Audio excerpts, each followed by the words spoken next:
Ouverture de la boîte de Rune Wars, le jeu de figurines.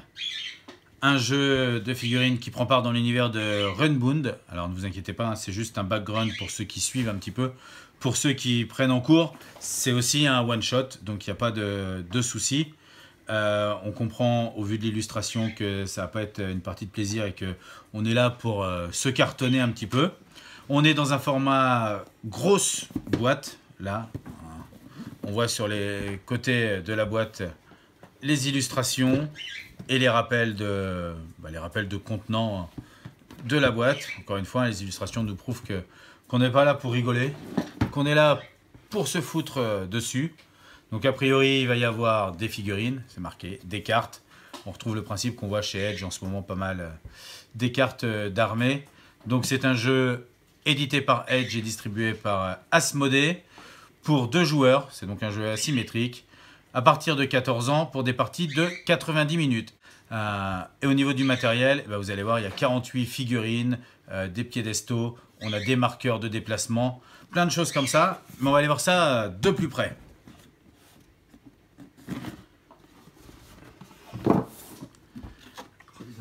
À l'intérieur de la boîte, on a le livret d'apprentissage, un livret d'apprentissage très bien illustré, et il y a besoin parce qu'a priori c'est quand même, un gros jeu. On retrouve un système un petit peu similaire à la Battle Lore avec un camp de chaque côté et un système de bataille. Donc là, là vous allez voir un petit peu tout le b.a.-ba, mais très bien illustré, hein, pour pas être perdu sur le comment on joue au jeu. On voit aussi comment on va pouvoir assembler les figurines pour créer ces armées. Alors là on a des armées peintes, ça c'est, je vous laisse avec vos pinceaux si vous sentez une âme artistique. Voilà, 23 et les règles à ne pas oublier, 24 pages pour le livret d'apprentissage. Donc c'est pas du petit jeu, hein, là c'est pas du jeu d'initiation. On a un guide de référence. Le guide de référence, une fois qu'on maîtrise un petit peu le jeu, dès qu'on a un petit point de règle à aborder, on a les explications un petit peu plus poussées. Un guide de référence de 24 pages également.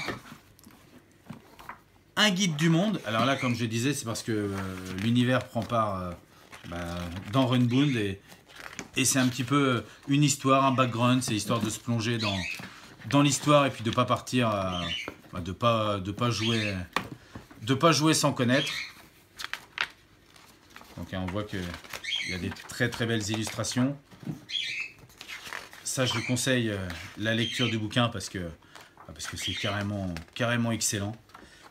Il y a une trentaine de pages pour expliquer le monde. Et après, on arrive dans le matos proprement dit. Là, on a des gabarits. Là, on va avoir un système de roues, des marqueurs d'état, des marqueurs de terrain. Ouais, ici aussi, on voit, hein, on a des marqueurs de la forêt, des marqueurs de terrain. Les tuiles sont recto verso. Ici, on retrouve des marqueurs d'état, des marqueurs de terrain et aussi les différents gabarits de déplacement.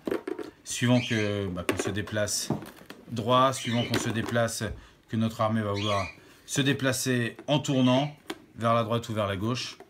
Hein, je vous le rappelle, c'est recto verso.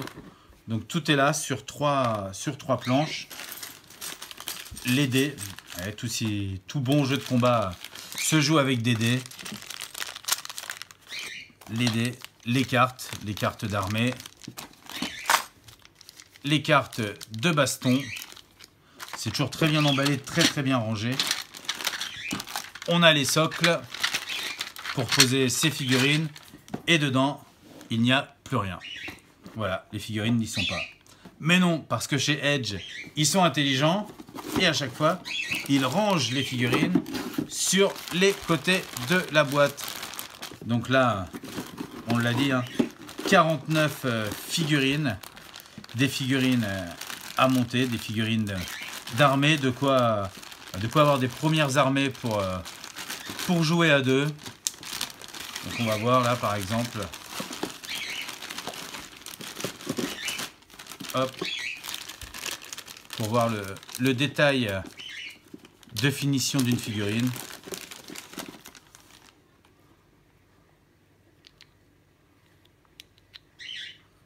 Hop. Ici. Donc là on voit qu'il y a les pattes parce qu'il y a un bonhomme qui va arriver. Ça va être monté sur le socle. Et en avant, la baston.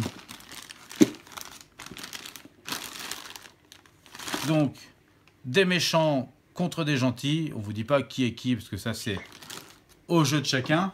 En tout cas, si vous êtes fan de jeux à deux, si vous êtes fan de jeux de baston, je vous conseille Rune Wars.